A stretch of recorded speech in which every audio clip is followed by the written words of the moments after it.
from the other household. That is crucial. You should also avoid touching the same hard surfaces as they do. And let me give a specific example of that. I suspect many of you will be planning a picnic or a barbecue this weekend. If you are, not only should you stay 2 metres apart from those in the other household, but each household should bring its own food, cutlery, plates or cups. Don't share these things. And please don't go indoors. Being in someone else's house should still be avoided unless, of course, you're providing support to someone who is vulnerable. And that means thinking in very practical terms. We are not putting a legal limit on how far you can travel to meet another household, but please use your good judgment. If the distance is so far that you would have to use someone else's bathroom, then perhaps you shouldn't be doing it. And the reason for all of this is simple, but it is worth repeating, because I'm not putting all of these restrictions or asking you to put these restrictions on your activity for no reason. And the reason is this: if you go inside a house, or if you share items, if you touch the same surfaces as another household or come within 2 metres of each other, that is when you are creating an opportunity, a bridge, if you like, for the virus to spread from one household to another.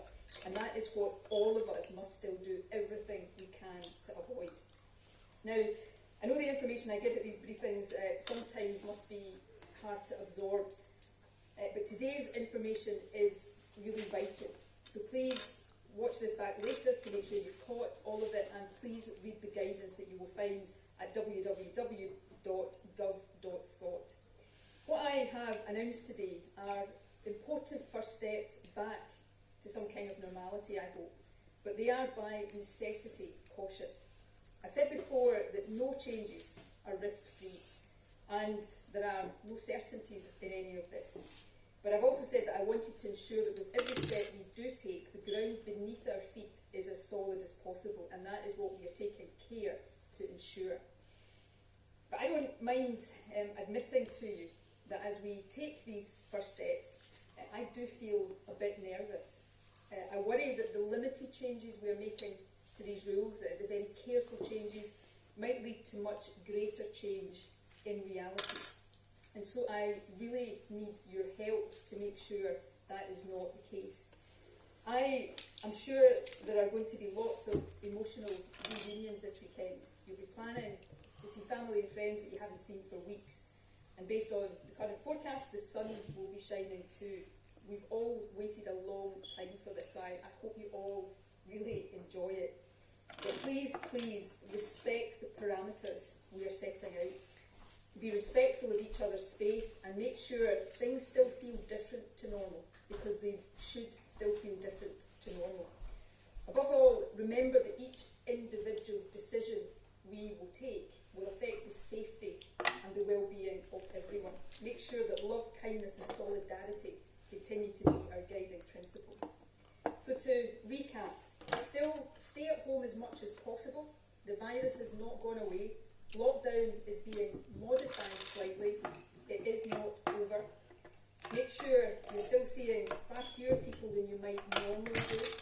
Don't meet up with more than one other household at a time. Don't meet more than one a day, and keep to a maximum of 8 people in a group. Stay 2 metres apart when you do meet. And that, I know, will be really difficult, perhaps the most difficult part of all. The instinct to hug somebody you love is a really strong one, especially when you haven't seen that person for quite some time. And I know that for some couples who live apart, for example, for them this is even more difficult, and I want to assure you that we are considering that point very carefully. But for now, whether it's parents, grandparents, aunties, uncles, siblings, partners from other households, don't put your loved ones or yourself at risk. Also, wash your hands regularly and thoroughly, avoid hard surfaces and clean any that you are touching. And if you have symptoms, get tested and follow the advice on self-isolation. To end where I started, we are only able to take these careful steps towards a less restricted lifestyle for all of us now, because all of you have overwhelmingly stuck to the rules so far. And the truth is, we will be able to take more steps more quickly in the future if we all continue to do the right thing, stick to the rules, and most importantly of all now, exercise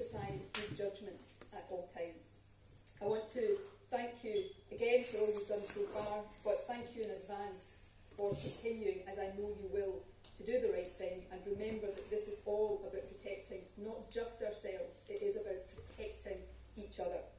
And though these changes are small at this stage, I really hope they do make a positive difference and leave all of us with a real sense of hope that we are on the right track, the track towards greater normality, where we continue to beat this virus along the way.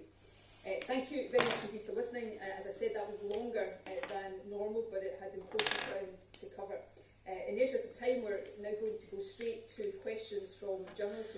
Okay, then we'll leave the First Minister there then with the latest announcement, of course, that phase one she has now confirmed, stating that the R number has remained low for certainly the last 3 weeks, below 1.